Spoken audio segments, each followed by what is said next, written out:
अस्सलाम वालेकुम नाजरीन, सुनहरा दौर न्यूज़ के साथ मैं हूं तहसीन चौधरी। बलूचिस्तान मसला क्या है? सलीम साफ़ी साहब कहते हैं कि पसमानदगी की कुछ वजूहात फ़ितरी और तारीख़ी हैं। रकबा बहुत ज़्यादा और आबादी कम है। एक शहर की चंद हज़ार की आबादी को दूसरे शहर की चंद हज़ार आबादी से मुंसलिक करने के लिए अरबों रुपए की सड़क की ज़रूरत होती है। सरदारी और कबायली निज़ाम बज़ाते ख़ुद तरक्की के दुश्मन हैं और बदकिस्मती से बलूचिस्तान में ये अवामिल बदरजा अतम मौजूद हैं। लेकिन इस मखसूस सूरत हाल का हामिल सूबा बलूचिस्तान सिर्फ पाकिस्तान में नहीं, चीन में, मगरबी चीन की भी ये सूरत हाल थी। यानी रकबा बहुत ज़्यादा और आबादी कम। लेकिन बाकी दुनिया में इस अदम तवाज़ुन को ख़त्म करने के लिए मुल्क के तरक्की याफ्ता इलाक़ों के वसाइल बलूचिस्तान जैसे इलाक़ों की तरफ मुंतकिल किए जाते हैं। जैसे कि चीन ने मशरक़ी चीन से वसाइल मगरबी चीन मुंतकिल करके मतलूबा नताइज हासिल कर लिए, लेकिन हमने बलूचिस्तान के साथ ऐसा कुछ नहीं किया। दूसरा बड़ा मसला ये है कि हमारे यहाँ सी पैक की बहुत ज़्यादा तशहीर की गई और इसके बारे में ऐसा तासुर दिया गया कि चीन से 50-60 अरब रुपए आकर पाकिस्तान के मुख्तलिफ़ इलाक़ों में बांटे जा रहे हैं। हालांकि ऐसा नहीं था, बल्कि वो प्रोजेक्ट्स थे या फिर सरमायाकारी। लेकिन इसमें भी जुल्म ये रवा रखा गया कि बलूचिस्तान और कबायली अजला जैसे पसमानदा इलाक़ों की बजाय हमने सी पैक के अहम मंसूबों का रुख पंजाब और सिंध की तरफ मोड़ दिया, जिसकी वजह से वो तफरीक मज़ीद गहरी हो गई। एक तरफ सी पैक की बुनियाद गवादर बलूचिस्तान है, लेकिन दूसरी तरफ वहाँ के लोग सवाल उठाते हैं कि हमें क्या मिला। सी पैक के तहत बिजली के इतने मंसूबे बन गए कि पाकिस्तान में बिजली सरप्लस हो गई, लेकिन गवादर में आज भी बिजली ईरान से आती है और घंटों घंटों लोड शेडिंग बर्दाश्त करनी पड़ती है। गवादर के लोगों को आज भी पीने का साफ़ पानी मैसर नहीं, बजाय इसके कि हम वहाँ के माहीगीरों को जदीद टेक्नोलॉजी फराहम करते, उल्टा हमने उन पर तरह तरह की पाबंदियाँ लगा दी और बाहर से जदीद टेक्नोलॉजी के ट्रालर माफिया को वहाँ शिकार की इजाज़त दी, जो चंद घंटों में उनके इलाकों से मछली के ट्रालर भरकर ले जाते हैं।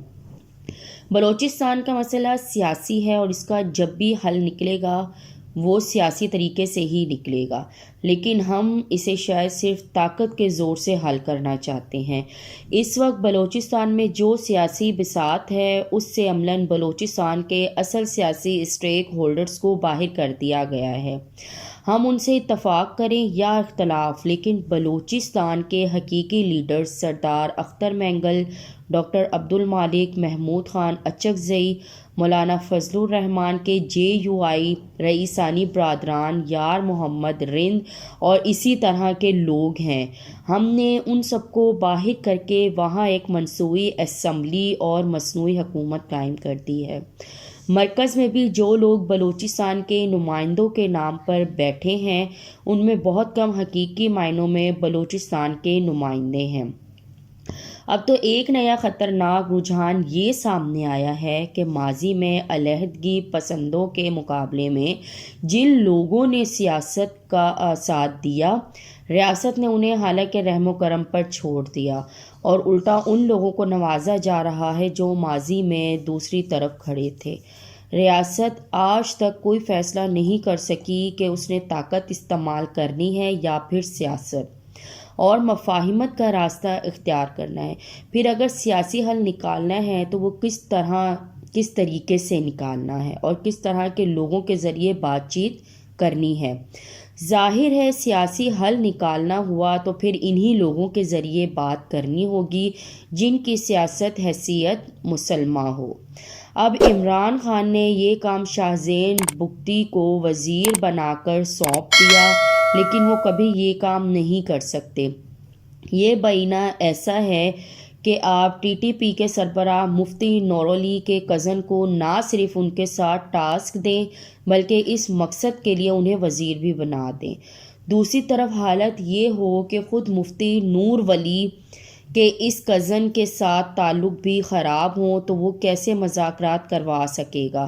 حالانکہ یہاں تو اصل مسئلہ مکران میں ہے یا پھر مریوں کے ہاں ہے، اور وہ لوگ کبھی شاہزین بگٹی سے بات نہیں کریں گے۔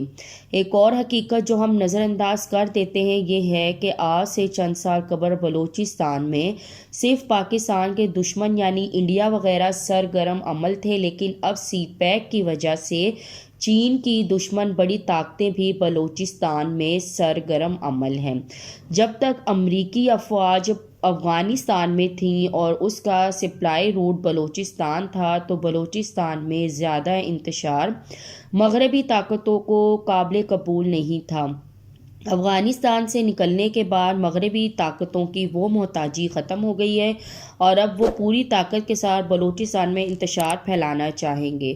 ہم انڈیا کا تو نام لیتے ہیں اور یقیناً انڈین را نے بلوچستان میں حالات خراب کرنے کے لیے پورا زور لگا رکھا ہے، لیکن ایک اور پہلو جس کی طرف ہم دھیان نہیں دیتے یہ ہے کہ بہت سارے بظاہر پاکستان کے دوست ممالک کو بھی گوادر بندرگاہ کی کامیابی گوارا نہیں، کیونکہ اس کے افعال ہونے سے خلیجی ممالک کے بندرگاہوں کی اہمیت پر اثر پڑے گا۔ ایران سے اس مقصد کے لیے چابہار بنائی اور اس لیے انڈیا اس کے ساتھ چابہار میں بھرپور تعاون کر رہا تھا، اور یہی وجہ تھی کہ کلبھوشن یادیو جیسے لوگ وہاں سے پاکستان کے خلاف سرگرم تھے۔ اب بھی گوادر کی کامیابی سے چابہار کی اہمیت کم ہوتی ہے، اور ایران کبھی نہیں چاہے گا کہ گوادر کامیاب اور چین کے لیے بلوچستان ہی روٹ بنے۔